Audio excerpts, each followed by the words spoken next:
All right, another episode, another Monday recording. We got a couple things. I mean, we have to talk about the PSA thing first and foremost. Neither one of you dorks mentioned that, which is impressive how you didn't. I'll never mention it.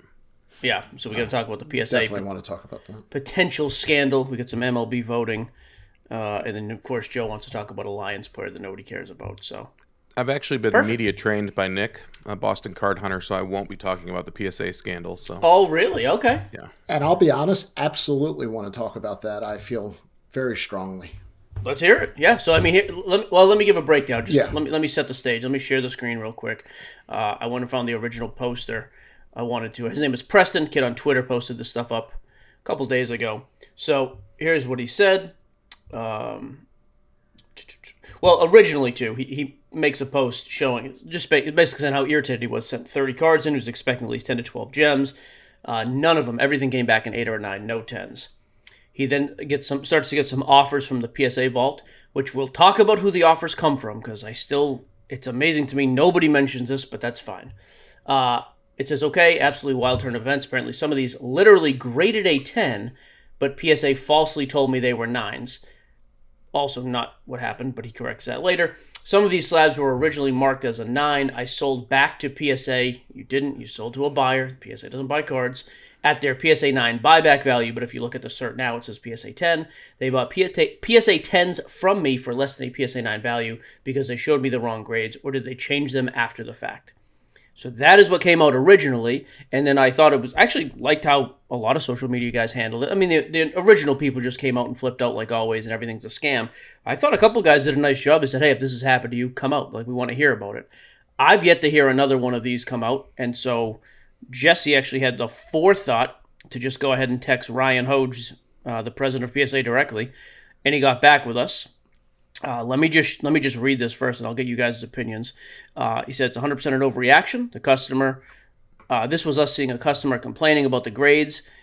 We flagged a senior grader to go over and review. We didn't realize that these cards were already in the offer stage and that the customer had accepted some offers.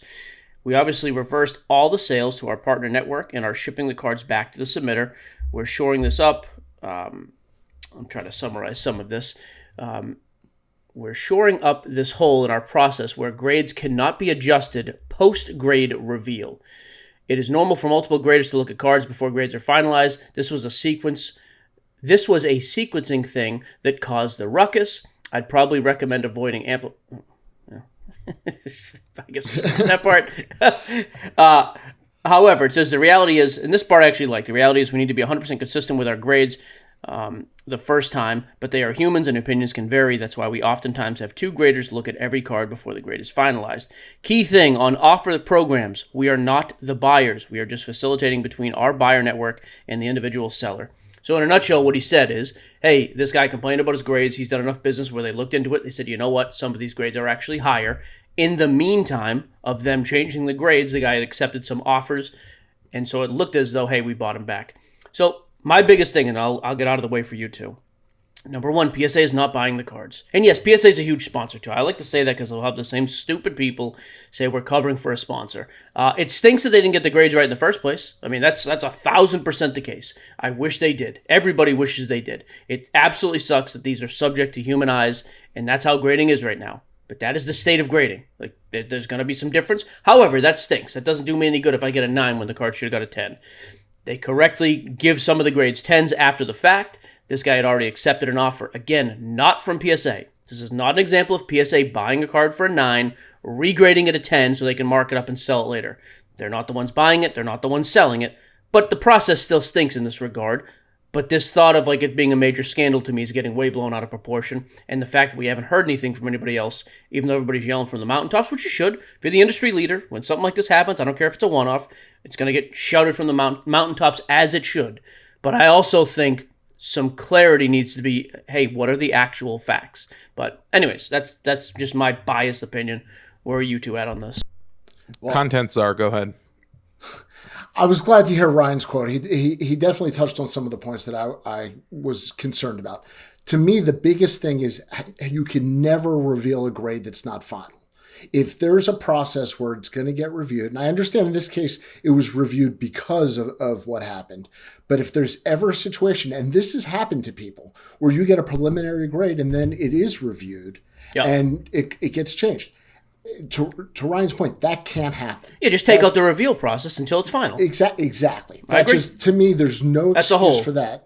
At their size, for the amount of money and customers that depend on those numbers. And people go on, and Joe, you know this, people, how often do they call and they want to know their grades? They want to know when their cards are coming back. People are dying for that information. You can't blow it. So I thought that was the biggest thing. I thought they handled it well in the end. And to Mike's point and Jesse's point, I haven't heard a lot of people come out and say that this has happened to them. But I think there's no way you can reveal a grade that's not a final grade. Well, and you saying like how many people call, that's why at the shop we don't take bulk submissions. We don't do it anymore. For us, the hassle and what we have coming through the door and that kind of stuff, it just wasn't worth it to us to do that. That's number one. Number two, yes, you guys can all let me know I'm a big shill, but like he said it right there. There is human error in it. What I would say would be a great recommendation when you see something come up like this and it does have a lot of traction, I would say if there's, quite a few reposts or comments or likes, and we're talking 10,000 or more, you guys have a marketing team. Get ahead of it, like right away. Like it shouldn't require any hobby media groups to like reach out for a comment on it. Like you knew what happened. You had the answer right there. It was perfect, 100%. Like it was a mistake, and we have to also have a little bit of grace, 100%. I know we're paying for a service, but nobody's taking their money to Beckett or CGC. They're not doing it. They're staying with PSA. So you got to have a little bit of grace. I mean, they increase the price and increase the return time, and they're still beating any potential competitors in the space. So you can nitpick these things. I get it 100%. But until you make a drastic change and move your money and your cards to somewhere else, you really can't have a say in it. Like, you really can't. And what I also want to kind of to bridge with that too is, PSA is a huge market, right? So they do have a lot of connections. I mean, Collectors Universe and whoever the big parent company is, it might not be the PSA business, but there's other affiliates that are definitely buying and selling and vaulting cards. And in the future, I would really like to discuss and bring some people on that have vaulted cards and what the deal is with that and that I've interest. Done it. But I've vaulted cards. Yeah. Why? I tell you, because I get to save on the sales tax as long as I leave them for 60 days and then just ship them to me. And if I know I'm going to flip it, then there's no reason to do the back and forth. That's the other thing. If I'm just selling the card, it's instant. I can just, so I've done that a few times. Anything PC, I don't even care about this. I just take it, sales tax. I did want to point out, too, I was trying to find this as you saw me struggling there. Nat Turner made a post as well. Nat Turner, which, by the way, I also thought this was weird. To your point, Joe, I think, yes, you just come right out. You have a PR department. You should have been in front of this ahead of time. Mike, Nat Turner also crew neck sweatshirt in the dead heat of summer of the National. Just want to point that out, too. Serial killer. I don't know. Yeah. Wild. It says, orders or certain cards from certain orders are occasionally reviewed for quality purposes, with adjustments made if it was determined an error was made in the grading process. The order was still at PSA and hadn't shipped, making it eligible to be reviewed. Again, if that's the case, then just don't let the buyer know what the grade is. That's a useless paragraph to me, as we said. For example, occasionally they miss a counterfeit card to get through the process. When we're alerted to it, we'll review it, decertify it, or whatever. The issue was the system was unaware that the person/submitter had also accepted offers. Grading and our offers network platform are two different systems. So those accepted offers will simply be reversed and refunded. Then pay for the upgrade to merge the systems. Correct. Yeah, fix the problem. Yeah, absolutely. Fix the problem and don't show people grades until they're final. Like, that part is on PSA, no question. This thought, though, of there's this elaborate thing where they're going to low grade your stuff so they can buy it back cheaper so they can then sell it. Again, I haven't seen anybody else say this. And even in this situation, PSA, and in every situation, PSA is not the one buying the cards. I do think that's Yeah, they just list it for sale, and so that's another thing I just think is overlooked. I think the situation stinks. Like, for this guy, I wish you got the right grades, but I also think in both statements, like, they kind of owned that, so I do. I think this is one example we've blown even more out of proportion with no actual fact-checking by most of the talking heads on YouTube. But there's been enough issues within the hobby and just in anything. I mean, you just throw it out there. There's been enough issues where people have the ability to have a little of like, what's going on here? Like, and you should, by the way. I'm all about skepticism. Skeptic, yeah. Sure. And that's why I said, like, I kind of like some of the guys put out, hey, if this has happened to you, reach out. I've yet to see anybody else follow up with that. So just to be clear, they did this with 3 Pokemon cards that were graded a 9, so they could make an extra $80 for some buyer. That also doesn't seem reasonable to me, but I know people would rather just chase conspiracies and make big deals out of crap. It is a sexy story on the headline. I think once you dig into it, it's like, well, what are we actually talking about? So, yeah, it's like this literally took me about 5 minutes of digging in, and I thought, at least in my brain, I was like, I don't think there's anything here. I also don't think this is the type of thing where I'm going to stop grading with somebody because this is happening. And I saw people call for that too, grade with other people. Look into the history of the other grading companies. They've all had issues at the same time. And at the end of the day, PSA is the respected authority on the hobby with number 1 resale value. That is still what I care about the most. Can we stop expecting 100% out of everybody? We don't do it in life. Can we stop doing it in the hobby? No. No, I expect it. If I'm paying for a service, I want it to be right every time. I think they should get better, but there's not a company, there's not a person in the world that doesn't make a mistake. Did they handle it correctly after the fact? That's what you judge them on. Do they get better? Do they fix the problem? Yes, but expectations you should always have 100% expectations out of everything, everyone that you do, 100%. In my opinion, I'm a firm believer in that because I'm not going to accept someone being average, right? Because if we accept that they make a mistake, like this once in a while, like, then they're okay with it. And then it starts going, yeah, dude, like, no, the expectation, that's why people grade with PSA. Yeah. You're a multi-billion-dollar company. Get it right. That's my point, that it's not worth freaking out over when something does go wrong. But Danny, if this is the only, again, out of the group here, the poor guy's going to speak. If this is your only money that you have to submit your cards with, and you're trying to make a business and you're fighting and clawing, I could see kind of the anger and upset with that, 100%. Absolutely. Like it's not just a blasé thing. Like, if you saw something and it didn't look right, yes, reach out. I mean, they made the post, all that kind of stuff, but again, like I brought up before, if it's getting traction and you see that kind of stuff, just get ahead of it. Like, you guys already knew it wasn't. I agree, it wasn't there too. What was being said? Like, absolutely. Yeah, it's ridiculous. Danny, I'd like to move on to something real quick here too. Is college football coaching? Or first of all, I'll eat crow. I was wrong about the game last Monday night. It was way high scoring. Drake Maye did. I'm an idiot, 100%. Those offensive linemen stepped up and they did. They actually played. The offensive line was great. Fantastic. That was shocking. They were fantastic. Can we revisit those predictions? Yeah, 100%. I mean, we were all terrible, but you were by far the worst, especially as a football guy who knows more than everybody. Who wears a headband like an idiot. Yes, yeah. He played in high school. Cartman. Well, you can keep talking. I'm going to look it up here. Okay, so that D line is insane. We can all agree that they have a great defensive line for the Giants, and the Patriots just flat out handled them. So 100%, I will eat crow. The Patriots were great. What I won't apologize for again is Bo Nix. So Danny was actually the closest, by the way, by a mile. Danny said 24-10. What was the final? 30, like mid-30s? 17 or something. Yeah, and I know they scored a touchdown late, but Danny had 24-10, 250, 2-1. I had 16-7 with a low percentage, which was wrong. It was like 75. Yeah, it was pretty bad. Yeah, mine, we didn't, the recording cut off. Mine was it was a guess for the first quarter. So mine wasn't for the whole game. Mine was just for the first quarter. Yours was dog crap. Oh man. Yeah, it was terrible. So I know you guys don't even watch football and all your other nonsense. The Phoenix Elite Bowl. The only person Phoenix has ever thought he was elite. It was 33-15 was the final. So Danny was by far the closest. 30-7 at halftime. Yeah, it was. I mean, it was over after the first 2 possessions, and then they ran back the punt.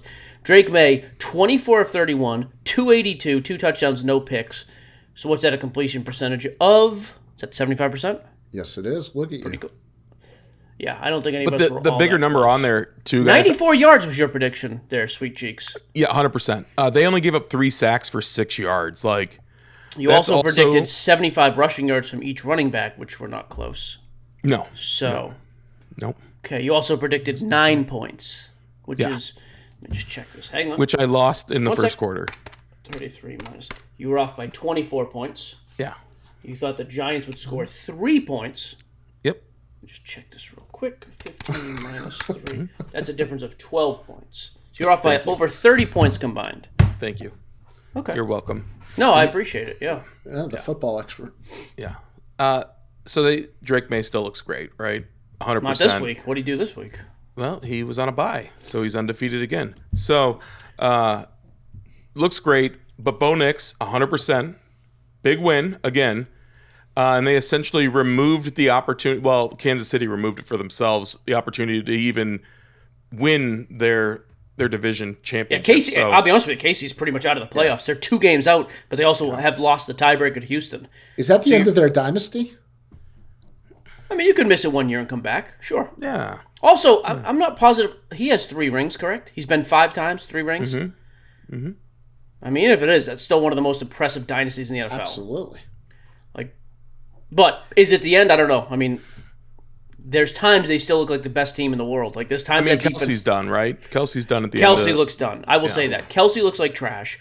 The defense at times still looks like a top 5 defense in the league. Monster. Yep, absolutely. The defensive secondary looks good at times. They got hurt last night. I mean, but think about all the money that they have tied up too in those guys. That's the problem. Yep. The other thing they always hey, real quick to that point, because you want to the thing about the Brady dynasty. Look at the money he always made on the books. It was always a fraction of this. Patty's making, and I don't blame Patty. Make what you want, but Patty's making $50 million a year. Like that really hamstrings your team. But Mike, to that point, we're talking about the Patriots being one of the best teams in the league right now. Absolutely. They also spent the most money in free agency out of any team by the far quarterback's this on a year. rookie deal. And they're still, I believe, 4th or 5th in the league and most room under the cap right now. So going you to the almost next season. have to have a rookie deal for your key players. To yeah. Well, look at the dynasties that have done. Look at the dynasties that have done it. Like even recently, I mean, the Pats did it for the first run because Brady was making no money. Of course, Bledsoe was making money, but I don't think he was a top 10. Aikman came in when they won 2 of their 3 early. He was on a rookie deal. Even Russell Wilson, like the reason Seahawks had all that talent on defense, Wilson was on a rookie deal for 4 years. Yep. Patrick Mahomes was on a rookie deal out of 2017 for the first number of years. It makes a difference. If you look at the money he's getting, Jalen Hurts. They've gone downhill. Yeah, I mean, I don't even necessarily know it's that. You just have a team that's getting old at the same time, and you have some other talent in that. That's a crazy tough division. Jones got a huge deal as a D tackle. I mean, Kelsey's got a huge deal. Mahomes has a huge deal. Mahomes, big O-line, like. Their O-line's beat up on top of it. At some point, they have to start drafting guys that are going to play better and contribute immediately. I don't know how they have it now, with their success, they're drafting at the bottom of the draft every year. So, that eventually takes a toll. But, guys, we're talking about, like, you're starting to see the changing of the guard, too. They were talking about that at the end of the game last night. So you have Bo Nix. You have Drake Maye. Even, I hate to say it, but my boy Grant, they were down there in Duval for Trevor Lawrence and those guys. Trevor Lawrence, he's looking serviceable. He is not the GOAT, like Grant says. He's not the GOAT. But also on a 9-win team. Like, say what you want. He's won 9 games. Right. Jordan Love's on a 9-win team. Caleb Williams on a 9-win team. Jalen Hurts is on a 9-win team. Herbert's, I mean, like, I agree. Like, I still think if you said 1 game to win it all right now, all the rosters are the same, I'd still take Mahomes over anybody we've named. Today, if every roster were the same and I needed to win 1, I'd still take him. But going forward, it makes a difference. By the way, here's your boy yesterday. Very Drake May-esque game. 31 of 38, 212 yards, 76. I mean, I watched some of that game. I thought he looked very good through the air. Rushing touchdown. Oh, he did. Okay, I was going to say, I don't think he scored. I didn't know he had a rushing touchdown. Yeah, I mean, that defense also played good. It's the Raiders, so, I mean, it is what it is. But, like, at some point, I can't keep saying, like, oh, he's not doing enough. He's winning the game. So, I'll tell you who impressed me yesterday, and you're going to hate this take. He impressed me, and there were times I was like, what are you doing? The second half of that Green Bay game, Caleb Williams made some unbelievable plays. Even the touchdown pass at the end that got intercepted, dude, he throws it a foot higher. Again, I know it's a whole difference. But, like, that's a guy I look into going into next season. Like, would you take him top 10 overall moving into next season if you're starting a franchise? Maybe. Like it is so, a weird that was going to go to my guard. Question. Whose cards would you buy? Daniel Jones? Get a good discount on him? Poor. Lee, dude.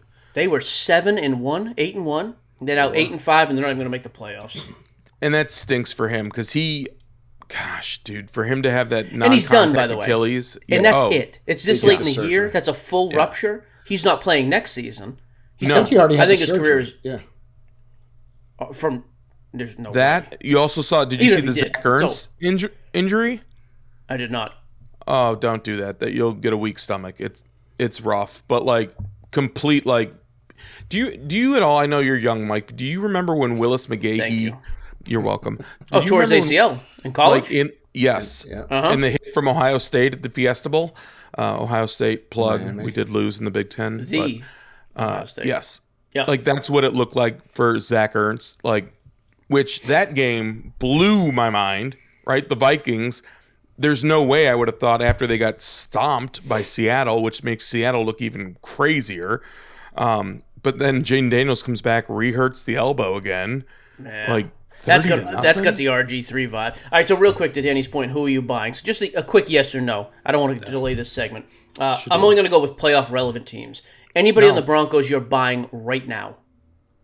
I still think Bo Nix is dirt cheap. Nobody is buying. Like I don't know why you guys aren't listening. I don't know why. You can get rookie autos out of Signature Series. I know it's a paper product. $120? Yes, dude. I agree with Joe. If they win one playoff game, that's if they win one, that'll be the second game he's been to in the playoffs. But he has to. But that's career. Your point, Joe. That's why. So someone like me who is in the market right now buying to resell. That's the only reason I've stayed away from Nix. He doesn't have the headlines around him yet. I know he's good on the field. What does he have to do for me to make money if I buy him today? He has to win a playoff game.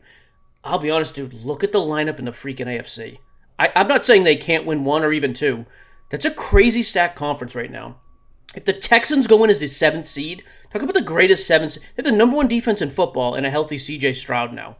If they went into bad last night either, he looked good. Yeah, and I'll tell you right now, I know they have a bye if they go in as the 1 seed, but if round 2 is the Texans going to Denver, I would put my money on the Texans. And you would lose, but maybe it would be a great game. Their defense is the best in the NFL. I think that it's that not pass better rush, than Denver's, guys. Like the pass rush is better than Denver's. It absolutely is. It's not. They're averaging 12. They have 12 sacks apiece from the defensive ends. They've been crushing people. Nick Bonito alone is probably the best. He's the best pass rusher in the league right now. I think Will Anderson is as good as anybody I've seen. But anyway, fine. Myles Garrett, but Garrett's up there, but yeah. Well, Garrett's just the best defensive player in the world. So for the Broncos, that's where I'm at. I just don't think there's time to buy it. I'll be honest, for the Pats, I sold my Drake May card. We did that massive event in Richmond at DC Sports 87. We $1 auctioned. So Friday night was amazing, by the way. I do have to quick plug. The previous record was like $204,000 for a singles show. eBay, big sponsor of the show, lied to me. It was singles and flawless breaks, so that's not real. We did nothing but singles on Friday night. $257,000. It was only basketball. It was ridiculous. I think we topped out at like 950 people in the live. 2 hours. We were done in an hour and 55 minutes. Proceeded to go home, get food poisoning. I didn't leave my hotel room until the next night. It was unbelievable. The next night, however, was football, baseball. We auctioned off the blue Topps Chrome PSA 10 Drake May. Went for like $24.80. Mike, what was the come up on that card? Where was it purchased? 16 or 16.25, something like that. We love it. We love that. Yes. I could have bought it. If I listened to Joe, I could have got it for $900 probably preseason. I wasn't a believer. I tend to be a little more skeptical. I want to see it first, and then I'll buy in. So I'll take the win. But my point is with the Patriots, no. I also wouldn't buy Drake May right now. I don't know if one playoff game bumps his pricing much more. Think his Panini stuff is cheap, Mike. And you said that before, so maybe that's the buying delta for not him the silvers. I'm not saying go out and buy the silver. Other stuff. Go get retail color, and there's a lot of dirt cheap retail color. Get 9s, get 10s. Like you don't have to be the snobby 10 guy. Go get some 9s. You'll be happy with it, I promise. I'll regrade him to a 10. So Drake Maye, I just don't. To me, I wouldn't do it. I almost think Henderson is interesting because Henderson's the type of guy, maybe. Real like quick, after Travion that, Henderson? Yeah, I just think he's pennies and he goes off for crazy stuff. I thought we were talking about quarterbacks. My bad. I said anybody to buy, mostly quarterbacks. In general, it's only quarterbacks. For the Jags, Trevor Lawrence, I would buy him just because even if Trevor does nothing this year, his pricing's so low, it doesn't matter. I said that a week or two ago. If they go on a run and they win a playoff game, absolutely. Sure. What about the other skill guys? What about Brian Thomas and Travis Hunter out there too? Like, I thought Hunter's hurt. ETN's played well too. Yeah. I don't think there's enough of a market around Jacksonville. I think if it's going to be anybody, it'll be the QB. And my only thought with Trevor Lawrence is it's a safe buy because it's not going down any. That's my only thought there. The Steelers, I wouldn't touch anybody. I don't trust them. The Bills, I don't. Think about the future, though, on that team. I do like Will Howard. Like, if you can get in there and get some Will Howard. So buy him off season then, because you'll get him for nothing. That's but fine. He's not even touching the field now, Mike. I think there'll be more hype. This is what I'm saying. When you roll these questions out like this, if you say who's hot now, like, who would you buy? I would buy Will Howard because in the offseason, if Aaron Rodgers doesn't come back, then he's going to be the guy and everyone's going to be Chase. Like, buy it now if you think there's potential there, I think. That's fair because he's done nothing yet. For the Bills, I wouldn't go near Josh Allen. He has to win multiple games to do anything in the playoffs. I don't see it. Chargers, Mike, but that game last night, I think even that kind of stuff, the way he's performed this year, I know he's broke the record and that kind of stuff, but dude, I don't see it. I don't see it, and I don't see the supporting cast being there enough around him for him to get to where he needs to go. That's the point. But to Gio's point, he's still got to do it for there to be a runway on the card. But that's what I'm saying. It's not going to happen because the supporting cast is not there. Like, they're not going to. Like, and his expectation is high, dude. Like, he goes in and beats. Like, if it ended today, I think they would play. So they're the 5 seed. So they would play at Pittsburgh right now. I would expect them to win that game. Yes. I don't expect that to do anything to Josh Allen's market unless he went for 7 touchdowns, something ridiculous. Okay. But he has to win 2 or 3 or make a Super Bowl at this point, right? 100%. Mike, do you still have did you sell your Burrow yet? I sold that Saturday night as well. Sold for, let me look. That sold high. I was pumped.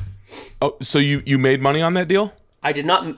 I got to look. I don't think I made much, if anything. I paid $14,250. Would you buy Burrow now? No, Burrow stuff is high right now. Look at his pricing. The only reason I sold it, by the way, is because I looked. I'll just show you. So you know I'm not lying to you. I'll just share my screen, you perverts. Mm-hmm. Oh, yeah.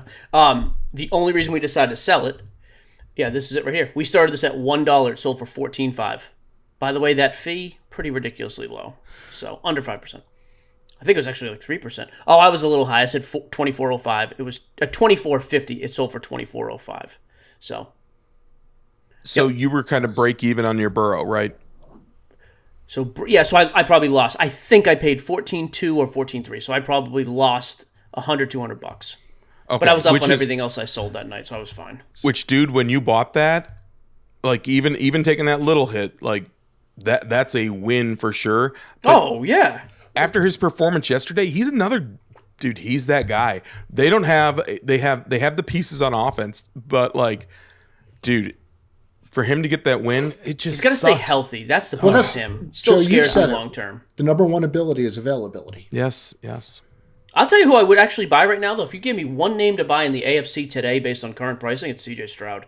He's so cheap right now still. And I've seen and he's won a playoff game every year he's been in the league. So he's another one of those goofy ones that was when it started, him and Bryce Young, where it was separated of like the Panini Tops thing. So like there's that weirdness there. And I hate. How dare you? Dude, I just hate how you and Jesse and anyone else. Don't lump me in with him. Yeah, I'm going to, because you guys always sit there and you compare the Prism Silver as like the standard of comparison. I think I love Prism 100%, but like, dude, I don't think that's the gold standard, especially when you have those gold standard. Wait, what would you compare? It's the best indicator of the market a lot of times because there are multiple sales and it's apples to apples on guys in the past 5 years. It just is. I don't like it, but it is, dummy. It's gross. By the way, here's your pricing. Topps Chrome Black. So this was out of Topps Composite 2023. just sold yesterday. 86, all rookie autos, $86. Yeah. Variation numbered autos, $150. I mean, here's a PSA 10 refractor auto for $140. You can still buy. Matter of fact, I will actually go out and buy Stroud. I was about to say. To put him in perspective, though, so like, what's the big Panini kaboom, right? Does he have a 23 kaboom or no? Yeah. Dude, that's nuts. Didn't the Drake Maye just sell for like $8,000 or $10,000 or something? Mm-hmm. He sells for $1,000. Wow, that's wild. Yeah. Yes, I think Stroud's a good buy. If you're listening to this, I will buy your CJ Stroud stuff. And the other thing is with him is a low ceiling. I think they could win one playoff game, and people would be like, "Oh," and I'm not so sure the team could. By the way, like that's why I brought up the AFC. Like the fact that the Bills are having a pretty down year, and the Chiefs are probably not going to make it. Do you, with any positivity, would you tell me who's making the Super Bowl out of the AFC?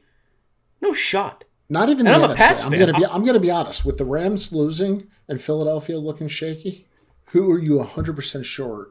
And not Detroit. Detroit is inconsistent. Detroit might not make the playoffs. Yeah. Okay, both of you need to settle down. The Rams thing, that was last week on the road. Carolina's a tough team, right? They have a tough defense too. Sure. But the Rams bounced back on the road again and destroyed. But I'm saying AFC. If you had to put money on a team in the AFC, who would you put money on right now? I'm not putting on the Ravens. Who are you putting it on? That's my point. You can't answer the question. I'm putting on Bo Nix. Okay, confidence in that or no? Just because that's your. I'll pull it up. I'll take a screenshot for you.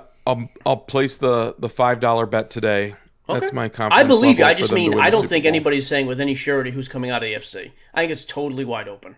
And there's some weird teams. The Jags could lose to literally the Titans tomorrow, or they could go into the Rams' place and beat them. I think that's such a weird team. I feel the same way about the Texans. How about the Chargers? I don't trust the Chargers to win any game ever. But they're 8-4, so maybe they will. But out of all those teams, too, I think the Chargers are the only one who have a domed, semi-domed stadium. So if we talk about like having to play outside, that hurts them. Most of those teams they're used to doing it. They're just going to be super defensive battles. So if you have a high flying offense, you may be able to Denver perform. or to New England. That's tough. Well, they're getting Hampton back also, so you could be looking at two good running backs for them. And I'll be honest, I think the Packers have at times the Packers are like the best thing in football to me as well. Yeah, but the Packers, I think that's an optical illusion too. I mean, they beat good teams though. They do beat good teams. I know. I was glad to see that the Bears didn't roll over in that game because for the first half it looked nasty. And to your point earlier when Caleb Williams came back, I mean, that's another guy that you could potentially be buying because I don't think he's like spiking high. He's the same as Bo Nix though. Wait a second. Price-wise, his pricing is almost the same. I would say that the Bears following, especially in the hobby, is stronger than the Broncos. And I know there'll be some Broncos fans in the chat. Let's ride, all that stuff. I get it. But I think the history of the Bears franchise as a whole, I think they have a stronger following. And people, I mean, look at the weapons. Caleb's going to continue to have great stats because of the people he has the ability to throw the ball to, the running backs. I know Denver's got some young running backs, but like, dude, Swift, Monangai, they look great. Colson Loveland, Cole Kmet. I mean, DJ Moore. DJ Moore was wide open on that last play too. Which how about Roma Dunza? I think he's injured. No, but I'm saying in the future. Yeah, he is fantastic. Dude, the other guy, if you get a chance to buy him now too, and I talked about this early August, Luther Burden, man. Dude, he was a killer at Missouri. Dude, he's a dog, man, for sure. I would look into Luther Burden. Just watch the way he plays. Dude, he's a great buy. I mean, that's the NFC, and I think the Lions, I know I'm a homer, but I think they have the ability to still like get in there. It's going to be a telltale sign this week. They play the Bears, right? And they play in Chicago. It's going to be, I think, the last game outside that the Lions have this year. We'll see what happens. They have to win. Meanwhile, Ted McMillan could win Rookie of the Year. Really? The odds, he was top 2 or 3 the last when we checked this weekend. My boys and I were shocked. Yeah. So for a card that would be super cheap, it might be worth a flyer. Hey, they're not playing the Why is a Bears game say? Hey, let me share this with you. Maybe I'm getting this wrong. I tried to pull up the Lions schedule real quick. Yeah. Am I just reading this wrong? Or am I stupid? This could be both. Maybe I'm wrong. I could be wrong too. They just played the Cowboys, right? Oh, they play the Rams. You're right. We don't play the Bears till the last game. What a savage schedule. Yeah. You're at the Rams, at home against the Steelers, no gimme. I know it's the Vikings, but if the Vikings won that game, would you be shocked? The Vikings are the Vikings could lose by 50 or win by 20. And then you're at Chicago? And you're a game out of the playoffs right now? I would be shocked if the Lions made the playoffs. That's a savage schedule for your boys. I saw a meme that showed the difference in 1 week. The Bears last week went from number 1 in the NFC to the 7th spot in the playoffs, just in losing to the Packers. Yeah. It's crazy. The Ravens actually still control their own destiny. How messed up is that? Oh, if they win out, they win the division, right? Yeah. What is wrong with Lamar Jackson, by the way? He's his terrible. Hamstring, his knee, his ankle. He stinks. Did you incorporate that or no? Can I shift gears, guys? Please. So you were talking on your other show that you're really popular on about if you're getting started in the hobby in 2026, right? Like those type of things. Like my question here is eBay buying and selling. Okay. So how much does it really matter on the title and what you put in the title? A lot.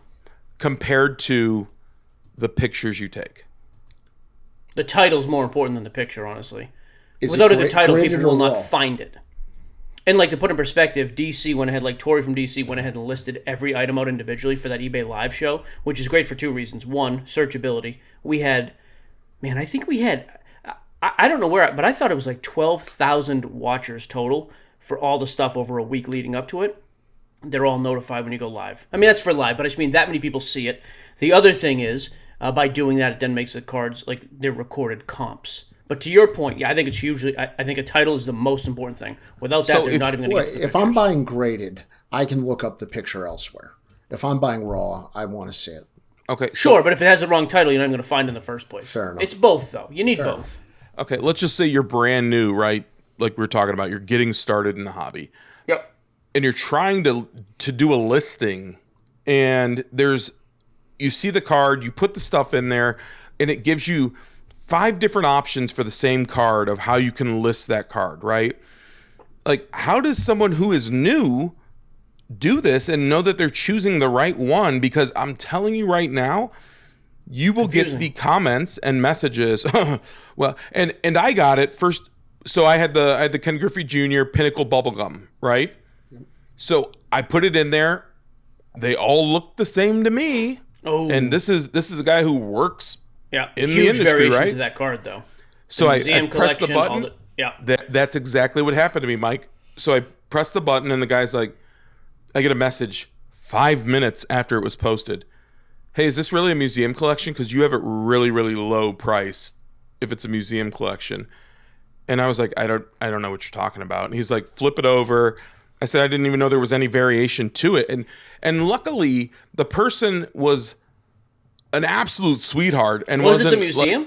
No, it wasn't. Oh, okay. But like he didn't like light me on fire about being a moron and all this kind of stuff. And he was like, he walked me through the differences in the card. Like, and dude, that is the piece of the hobby that doesn't get highlighted or glorified enough, is like when we start to educate people at all different levels. Because dude, if you're not willing to constantly learn, you're just going to die. You will just die. You'll die in your business. You'll die in the hobby. You'll die on all that stuff. But dude, he sat there and he explained it to me. I was like, oh my gosh. So I went in and made the change. But I feel like this happens all the time. And being the world's largest marketplace, like, dude, so how do you know? Do you just take a chance? Do you hope that there's great people out there that are able to help coach and guide? Again, this is a cop-out answer. There's a reason I don't sell my own cards. I don't want the time to list it. I don't want to make it a mistake. I don't want to deal with shipping. That's why I use a consignor. By the way, DC is not a sponsor of this show. Okay, but like, Mike, please. I don't need to hear the cop-out stuff, because we know that you did not start handing your cards to somebody for them to sell it. I'm doing it for years, though. I eBayed a little bit myself, and I was like, this stinks. Right. But Terry Brown caught me, and I was like, I'm out. Well, but Mike, you had to do it yourself. Like, And so if someone's getting started. It's also different now because you can walk in and find consigners. Like that wasn't a big thing 12 years ago, 15 years ago. And can we also talk about how the AI descriptions do not help at all? I have no clue. I don't use them. On eBay, the AI descriptions, this is a sports trading card. It fills it. It makes it look more full, more robust, Danny. That's what it's there for, honestly. It's just to fill the listing in and make it look full. I'd like to get information on the card. Yeah, I mean, I get it, but like, that's why I don't do that stuff myself. That's why I don't submit cards myself. I use a bulk submitter. If there are people who do this professionally, can take the ease from me, so I know it's not going to get screwed up, I'd rather pay a couple bucks for the service and do it. Okay, here's my next follow-up question. You've gone through the steps. You've posted your card that's online. You have some savages out there, right, that will go and look who the seller is and try to tie it to an Instagram account and then try to make a deal off of eBay. Okay. It happens all the time. Of course.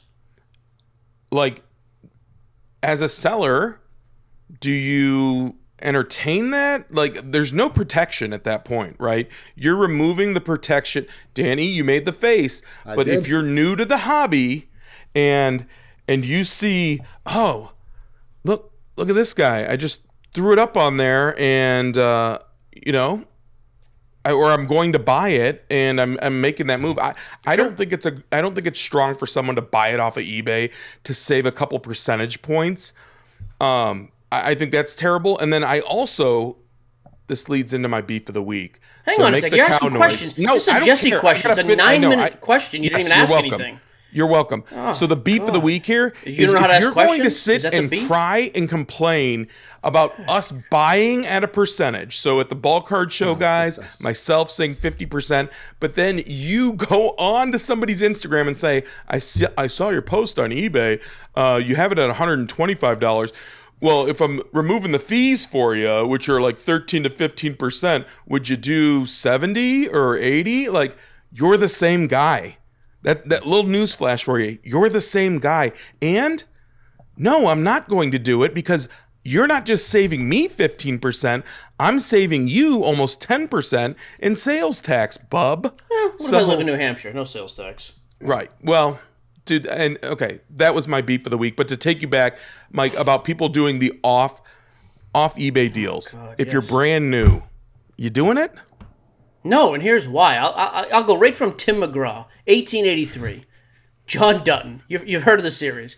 He brings his wagon to the town. He's like, all right, it's an extra $2. He's like, oh, well, this wagon's going to get stolen. He's like, I can put it in the shed for an extra $2, but I can't promise nothing. He says, it's the promise I'm paying for. That is the point. That is the reason you pay a little extra to sell on a platform like eBay. You get eyes, you get the guarantees, you get the backing there. If you want to go without all that, go nuts. But don't come crying to me when you inevitably, especially as a new person, get scammed. I don't care. When somebody files a chargeback. I had it happen this week, by the way. Somebody filed a missing item. Updated the tracking, delivered a week ago. Now, he may not have gotten the card. I have no clue. Let's just say he's being honest. Still not I shipped the card, tracking, confirmed address, done, delivered. Either way, eBay is going to take my side as the buyer. They may even just eat that money. I have no clue. But I have that protection because I went through the system. That's why I'm happy to pay the little bit of a fee. So if you don't want to do that, go nuts. Don't do it. Also, don't then get upset when eBay sees one of those messages and throws you off their platform for abusing it. If you want to be a donkey, be a donkey. Like, have fun with it. And pay attention to ratings. If you're buying and selling with people, if somebody's got... I mean, I don't understand how people never look at that. I've asked people who have bought decent-sized cards, who'd you buy it from? And how much have they been on eBay? I don't know. Yeah. Again, it goes back. That goes back to people just not wanting to spend time and do research. Here's the last topic I wanted to hit on real quick. Yeah. This is a Danny thing I had looked at as well. I wasn't even done, Mike. Oh, please, another long question. No, go ahead. No, go. Well, I would love to hear it. Thank you for allowing me to do this. So a graded card, you put a graded card up there, and it's one that is not. You don't see 50 of them on eBay. You maybe see 2 or 3, right? Okay. And you see staggered prices. Like there is a good, better, best, but they're all the same grade. We'll say they're an 8 of just an older card. And you've got one guy at 1,100, you got one guy at 900, and then someone at $7.99. But the last one sold for $6.65. And people keep asking you about your card, right? and they're like, well, the last one sold for $665. How do you approach that? I mean, there's only 3 out there, right? So you're not even going after mine as the lowest one. You may be going after the other guy, but like how do you approach that? Ask them if they can get it for $665 from the other guy. I mean, my motto is if I'm listing a card for sale, it's because I want to sell it. I very rarely am going to put something out. Like the Burrow, for example. I could have had that Burrow listed for the next 6 months at $20,000 or best offer. When I want to sell a card, I just send it to... I almost never do buy it nows or best offers. When I want to sell something, I just put it up for $1 and let it ride. Like pick a good time. I'm the opposite of that, Mike. So I'm glad you brought that up. So I actually had this happen this morning. Is I have a Lamine Yamal Hero Variation PSA 9, right? Okay. So I have it listed at $699. Guy sends me a message. He goes, the last one sold for $420. I said, awesome. He's like, where do you need to be to get the deal done? I said, $600. And he said, there's one other 9 listed, and it's on auction, and it's at $250 with 5 days left. So, and I said, hey, maybe, and my response was, why don't you jump in on that auction? Maybe you can get it for less than $600. That's what I would do. He said, well, I've got a card sitting at PSA right now. It's been there for 4 months, same card. He's like, I don't know what grade I'm going to get on it. And I responded to him. I said, in 3 to 4 months, $699 might be dirt cheap for that card. So like people that are putting that, the price on those cards and they're just letting it out there. I mean, like what? Yeah, I mean, I fall in the middle. It's not your style, but what do you say to that? Like, so here's the thing too. If you respond to me like that, I just walk away. As the buyer, it's like, okay, I'm not going to pay 30% over the last comp. I don't care that there's none for sale. I'll wait. But if somebody's impulsive and is like, I have to have it, and there's a very limited supply, then go nuts. There's also a lot that goes into comps. Like, when did the last Daniel Jones card sell? A lot has changed in 24 hours. Yep. Conversely, and again, I looked at this last week. Look at Joe Burrow pricing a month ago to what it is now. Through the roof. So no, I'm not matching pricing from 19 days ago on Burrow. I'm going to be higher. Daniel Jones, I'm going to be way lower. But I also just look at who I'm dealing with. It's an $800 card that has established comps and somebody's asking $15. I'm not even going to waste my time. Like a card like that, you're 25% higher, but there's only one other for sale and there's one at auction. I mean, maybe I'd see where the auction's at, but I wouldn't be...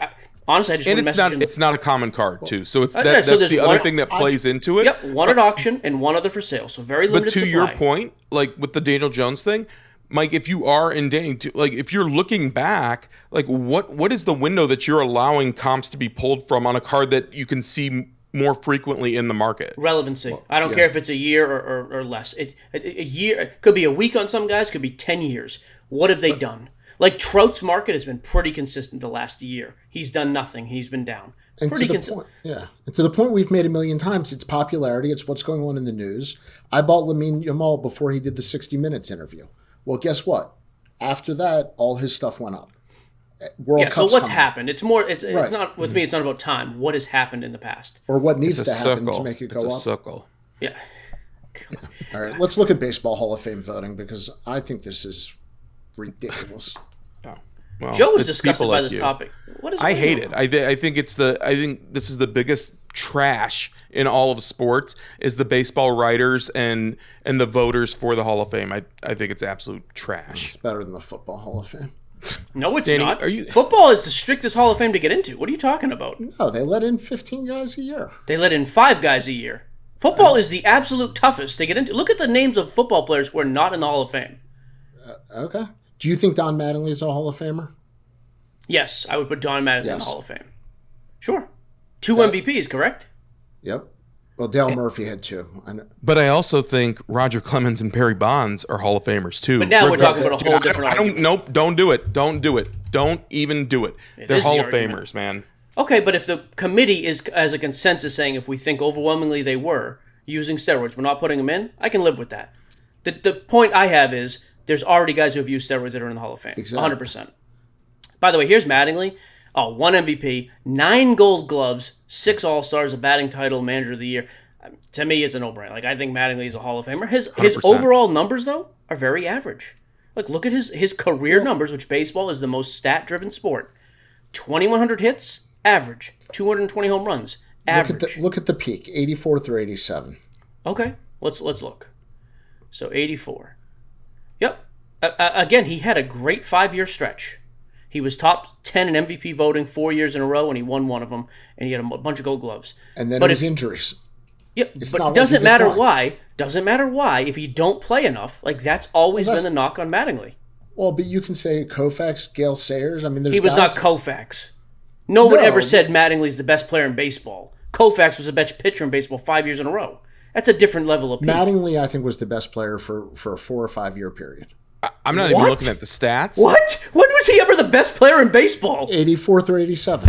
Oh, God. No, who was? I'll give you one of those years, maybe. Sure. You think he was the best player? Puckett? I mean, Kirby was there too. That is just a wild. I think he deserves it over Delgado. I don't think any of these guys deserve to be in the Hall of Fame, though. Definitely not Jeff Kent. He's only in because Bonds was on base in front of him. Anybody could have driven in. So you're gonna finish that statement, or anybody could have driven Bonds in? That's what I was saying. I mean, I guess. Like, honestly, though, you look at his numbers. Take out the 9 Gold Gloves. They're not that far off from what we just said. One heads. Like, that's very similar to Mattingly. He also has 400 home runs 400 hits more than Mattingly, and 150 RBIs more than Mattingly. 1,500. More at bats? Yeah, but it's not my fault Mattingly got injured. Like, that's on him. You didn't stay healthy. Sorry. What do you want to do?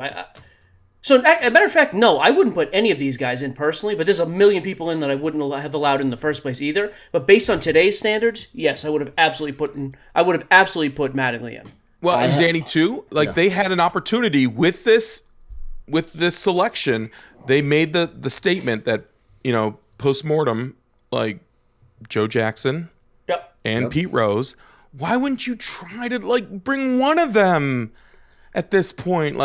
What's crazy is the steroid guys got no play, less than 5 votes, and this is the contemporary thing, right? Isn't this? So there's I think it's 16 or 18 voters. Yeah, right there. Yeah. 16 voters. Yeah. That is amazing to me. So I don't know when you get in. Dale Murphy got 6. Delgado got 9. I mean, Delgado's stats are actually pretty good overall. Like, Delgado's a very overlooked guy, but no, to me he's not great. None of these guys had great careers to me. Some of them had very good careers, but even Mattingly, he had a great 5-year stretch. In baseball, 5 years doesn't get you in the Hall. Football, it does. Kurt Warner had great 5 years. He's in the Hall of Fame. Real quick, for people who collect Hall of Famers, huge part of the hobby. Does Jeff Kent's cards actually go up? Does anybody like Jeff Kent? Very little. He had no market to start with. Right. That's right. Yeah, very little. But Giants, again, I'm gonna tell you because I'm in the area. We see it all the time, especially in spring training. Giants fans, he does have a cult following. Jeff Kent does. Okay. People go after that stuff. It doesn't mean he's a Hall of Famer at all. But Giants fans are another one. They're sneaky. They really like certain players and they buy them consistently. I'll be honest, of all these guys, the most dominant I saw for an extended period of time was Carlos Delgado. There was a 10-year stretch where he was one of the best home run hitters in baseball. Yeah. And I still don't think he's a Hall of Famer, but he's pretty close. Here's another thing: 473 home runs. He gets 27 more. He's a lock. You get 500 clean. You're in. Okay, but to that point, everyone who was talking all that trash all summer and through the fall about my guy Riley Green and having the strikeouts. Look at the strikeout numbers here too that were complimenting his home runs. He was a pretty dominant guy, but he was striking out. But look at his on-base percentage. Well, here's the other thing: he has a career lifetime average of 280, and during that stretch, he was batting 290. Riley Green was not batting 290 this year. I don't care if you strike out if you bat 290. You can't bat 260. I don't care why you're doing it. That's a terrible comparison. Somebody who's supposed to know sports. What an idiot. He had more strikeouts than Riley. Who cares if Riley bats... Dude, Riley Green's cards are growing up too right now. Sneaky. I don't know Joe, to your point, I have come full circle on the steroid guys. I actually think at this point, you can't keep them out. Apparently I think, you can. Well, yeah, but so Clemens and Bonds specifically. It's so foolish because they were such I get that it's a black eye, but they were such a huge part. But Seelig is in the Hall of Fame. Who cares? Is ridiculous, and he was terrible. And here's the other thing: if you want to make the distinction that if you tested positive, we're going to keep you out, fine. A-Rod tested positive, Manny got popped. Bonds never tested for anything. McGuire was never suspended. I know they used. I'm not making the argument. But like in my head, Sosa, McGuire, Bonds, Manny, 100%. Manny got popped twice. Yeah. It doesn't matter. I could care less. No, that's pretty. Dude, as a young kid and a hit, like when he came up, like dude, he was still exciting for the game. Dude, one of my favorite players of all time. I get it, and they did their time when they got popped. Yep. But that was their story on most of these guys, is they were superstars, and it seemed like they were trying to hold on and get better. Most of them were good when they were younger. I mean, when they start using, how do I make the argument? Well, I don't know. Right. But I also, like I said, I think there's plenty of guys in the Hall of Fame who use steroids. Griffey's my favorite athlete of all time. Do I think at some point he probably used something? Of course I do. Everybody did. Why is he exempt? Just because I like him. You're going to tell me there's no tooth fairy now? What? I think we're making the opposite. I'm saying everybody. I'm saying I like Griffey. I hope he didn't use. Yeah, So do I. But I think if you said, hey, did he ever use something? Probably. Frank Thomas, one of my favorite. Well, Danny, you're shaking your head. What is the point? I think we're actually. Do you think that everybody used no matter what? I think almost every. Yeah, if everybody's in a vacuum, who do I think did not use? Very few, if any. Okay. So this week there was a social media post about Bryce Harper. Did you see he did that blood? Oh yeah, like where they take out 30% of your blood and they kind of wash it and they recirculate it through. I mean, I'm not sure if that was available in the 60s and 70s or but what's even the difference? Oh, they took greenies. Right. I mean, it's an enhancement to your overall health and wellness and making you better. And here's my other big point, though, too, is if I just assume everybody used, it's an even playing field, who was great? Very simple. Well, and that's what I go with. Everybody used, who was exceptional. So. Yep. And that's where I've come full circle, too. So we can cut the nonsense on that. Done. Cut. I got nothing Appreciate you guys. Hey, any bold predictions for this week? I mean, I don't know.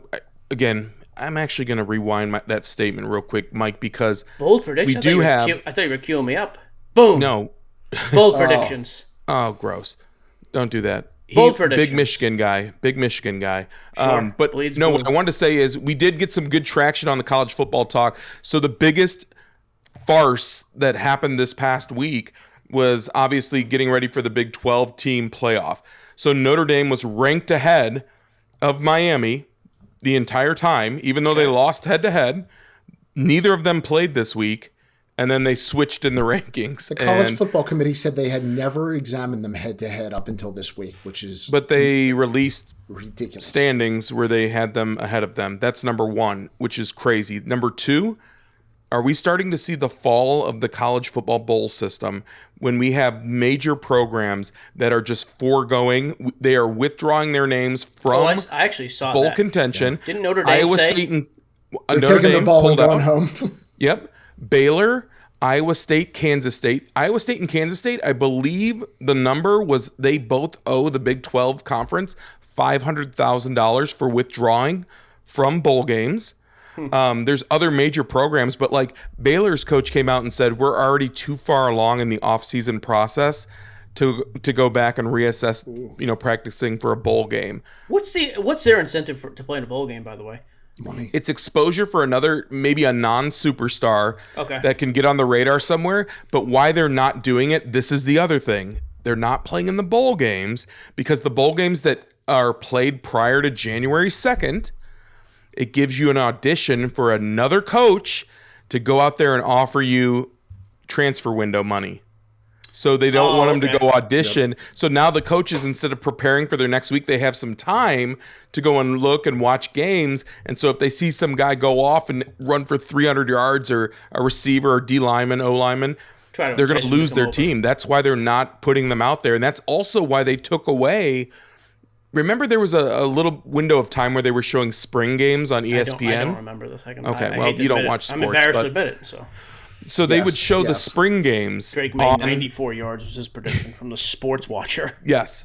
They showed spring games on TV. 9-3. They made them closed games, or they only sold tickets for like their season ticket holders because they were worried about people poaching prior to the start of the season. Like that's what we're seeing with this transfer window. So it's really interesting to see, now you don't have the big bowl games. You don't have the huge matchups. I mean, Will they extend the playoff then?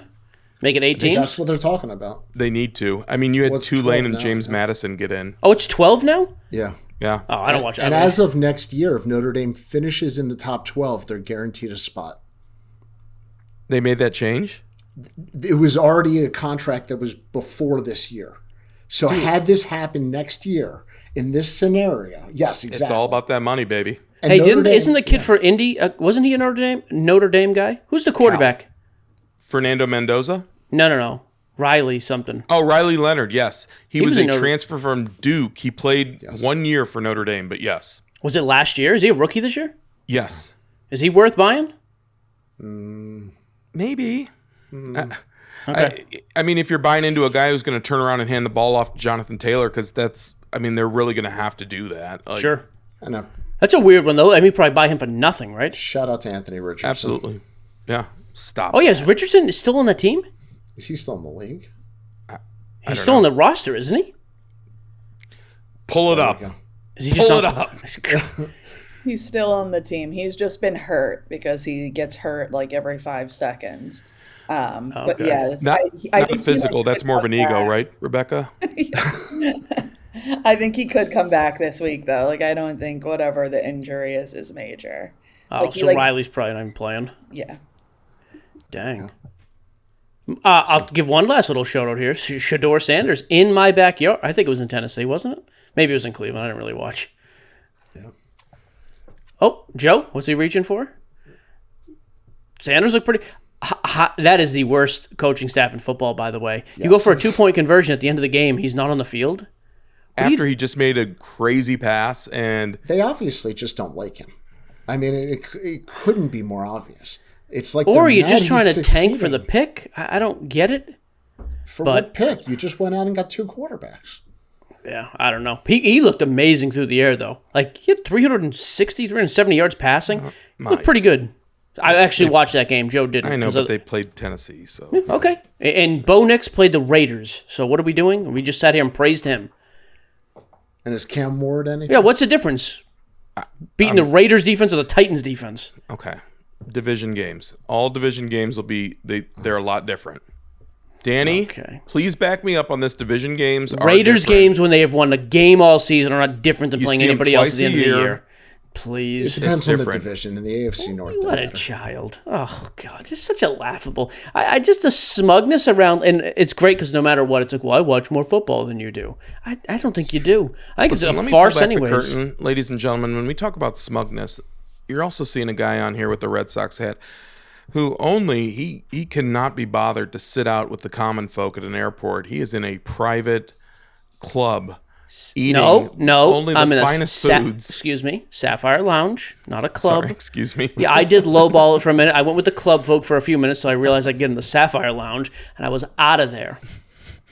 Yep. And what do we realize? The Polaris is for international only, which is fine. She says nothing to do with the level you're at. You could easily. She said you have to go to the Sapphire. I said no problem. Happy to go.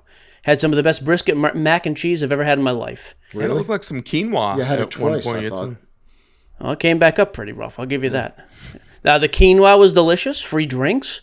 The booze were like I didn't actually drink because I try not to have anything before I fly, but I had a couple hours to kill. It was like $2 drinks at the bar in that lounge. Oh, please, phenomenal. Private showers, private rooms.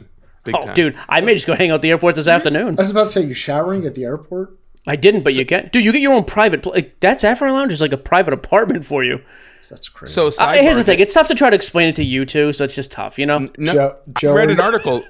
Danny, there was a guy who did it for an entire year and he got booted. Did you know? It was the Tom Hanks movie. Well, that was different. But there was a guy who actually bought a first-class ticket. Right. And he just kept rebooking the ticket every day so he could get in for an entire year. Yep. And then they caught on, but you think they would have caught on after 6 months? Yeah. Yep. Oh well. Guys, hey, make sure that you also, if you get an opportunity, try some arena club, right? Hey. Oh, that's right. We have done the arena club. They had soccer on draw day. Shout out to the soccer cards. My son was very excited. With Arena Club, he was hitting soccer cards? They had him. Draw day for the World Cup was Friday, so they did a special. And hopefully they bring him full time. Your boy TB was a part of the draw. I missed it. Brady, Shaq, Wayne Gretzky, Aaron Judge, Kevin Hart was up on there. Poor President Trump was there. The president of Mexico. Dang. Canada, they were all there. Thomas Edward, okay. Yeah, it was good. So Oh, nice. Good deal. All right, we'll be back. I don't know, maybe we'll do a live one next week. we should. Big release Wednesday. By the time you're watching this, it'll be Topps Chrome update this week because next week is a massive Wednesday. I think next week is Topps Chrome basketball and one of them is Wednesday, one of them is Friday, right? Cosmic baseball and Topps Chrome basketball within a day or two of each other. Yeah. Busy week. So there you go. See you next week. Goodbye. Cut the nonsense. Cut it. Bye.